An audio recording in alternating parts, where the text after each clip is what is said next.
Dito na tayo, excited akong i-share sa inyo kung ano ang makikita at mararanasan dito. Kaya tara samahan ninyo ako sa paglilibot-libot natin dito. Habang papalapit nga tayo sa Emirates Palace, mapapansin agad ninyo ang napakalawak nitong compound. Hindi biro ang laki at lawak ng lugar na ito. Makikita ninyo ang magandang hardin, mga fountain at napakagandang disenyo ng gusali. Sa unang tingin pa nga lang guys, para ka nang nasa isang royal palace. Ang arkitektura nito guys ay inspirasyon ng kulturang Arabo. Kaya makikita ninyo ang napakaraming dome sa bawat bahagi ng gusali na napakadetalyado ng disenyo. Isa ito sa mga simbolo ng Abu Dhabi at talagang pinapakita nito ang karangyaan at kagandahan ng UAE. Kaya nga naman hindi nakapagtatakang isa ito sa mga pinupuntahang tourist attraction dito sa Abu Dhabi. Ngayon naman guys ay pumasok tayo sa loob. Pagpasok pa nga lang guys ay mapapansin agad ang napakataas na kisame, malalakang chandelier at napakagarbong interior design nito. Talagang mapapawaw ka nga guys sa ganda ng lugar. Habang naglalakad ako rito para nga akong nasa isang eksena ng pelikula. Dahil masasabi nga natin ang bawat detalye ay talagang pinag-isipan at napakaganda ng pagkakagawa. Kahit saan ka tumingin nga dito guys ay may makikita kang magandang background para sa larawan o video.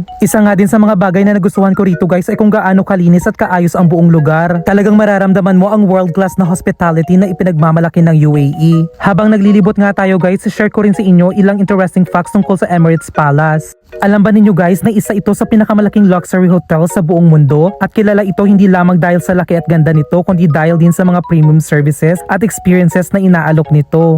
Maraming international celebrities, world leaders at mga kilalang personalidad na din guys ang bumisita dito. At dahil nga sa kagandahan nito, madalas din itong ginagamit para sa mga malalaking events at special occasions. At isa pa nga guys na nakakabilib may mga bahagi ng palace na gumagamit ng gold details sa kanilang dekorasyon. Kaya naman talagang mararamdaman mo ang pagiging sosyal at elegante ng lugar na ito. Kahit nga hindi kayo magstay sa hotel, marami pa rin pwedeng gawin dito tulad ng pag-inom ng kape, pagkuha ng litrato at pag-enjoy sa napakagandang ambience ng lugar. At habang naglalakad ako rito, hindi ko nga maiwasang humanga sa kung gaano kaganda ang lugar na ito. At bilang isang OFW nga dito sa UAE, isa ito sa mga lugar na talagang nakakapagbigay ng inspirasyon sa karamihan. Makikita mo kung gaano pinapahalaga ng bansang ito ang kalidad, kagandahan at pagpreserba ng kanilang kultura habang sinasabayan ang modernong pag-unlad. Nakakatuwang isipin na guys na may pagkakataon tayong makita at maranasan ang mga ganitong klaseng lugar. Kaya isa itong paalala na patuloy tayong magsikap at mag-ipon ng magagandang alaala habang nandito tayo sa ibang bansa. At kung mahilig naman kayo sa photography o paggawa ng content, napakaraming magagandang spots dito. Maganda rin ang view ng fountain at hardin lalo na kapag malapit na lumubog ang araw. At gabi nga rin tayo dito pumunta guys dahil mas lalong gumaganda ang Emirates Palace dahil sa napakagandang ilaw nito. Talagang parang isang palasyong buhay na buhay sa gitna ng Abu Dhabi. Talagang masasabi kong isa ito sa mga lugar na dapat ninyong bisitahin kapag nakarating kayo dito sa UAE.